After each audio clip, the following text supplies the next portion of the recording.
There's a workshop exercise that I used to do in kind of drama class or theatre workshop, and it's to do with improvisation and notionally the development, or if not development, at least valuing of certain styles of thinking and styles of behaviour really conducive to sort of open creativity.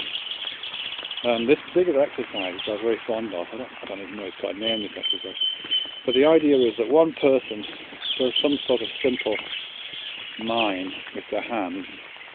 They might mime playing the accordion, something like that.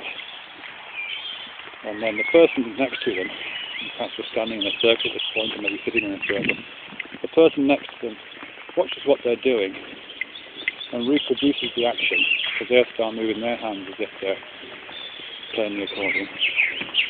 And then the person who's just picked up the action will sort of allow it to drift. And what's important here is not to prejudge what's happening. You have to sort of let your hands do it. So you may let your arms wave about for a while until you sort of see it. It's a combination of seeing and feeling at the same time with it, until you sort of get a sense that something's happening, and then you realise that what you're doing is that you're twirling a lariat above your head. And once you've got it, then you perhaps accentuate it a little bit to make it a little bit more obvious to the next person in the chain. And they, sure enough, they pick up this movement and they start to swing their little lariat. And then at a certain point they allow the movement to drift.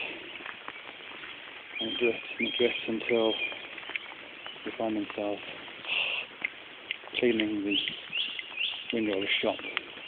And so it proceeds around the circle. But what I find interesting about that exercise isn't so much the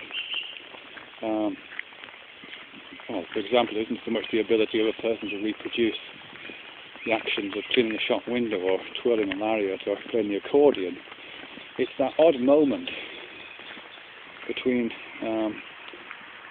one action and the next, when the accordion stops but before the lariat starts, when there's just this sort of odd communion taking place between hand and eye, when you're sort of feeling what your body is doing and sort of watching what your hand's doing and trying to pick up on what that activity is telling you here. It's almost like a search for a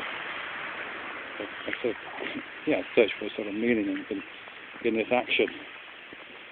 And it's quite nice to sort of delay that as long as you can. One of the exercises I've done with my students occasionally, not recently, but occasionally I've done, is to play that game for a while and then set them up doing that exercise individually.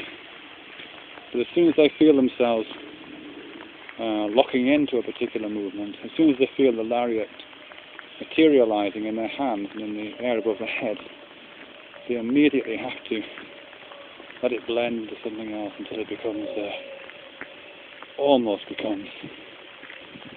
becomes stroking the side of an elephant. Of course, you have to let that go as well. So it's a kind of cogito interruptus, kind of constant refusal, stop, constant motion, a constant avoidance of the point, really, or avoidance of closure. So you stay in that open moment for as long as you can, and don't let it congeal into an objective action.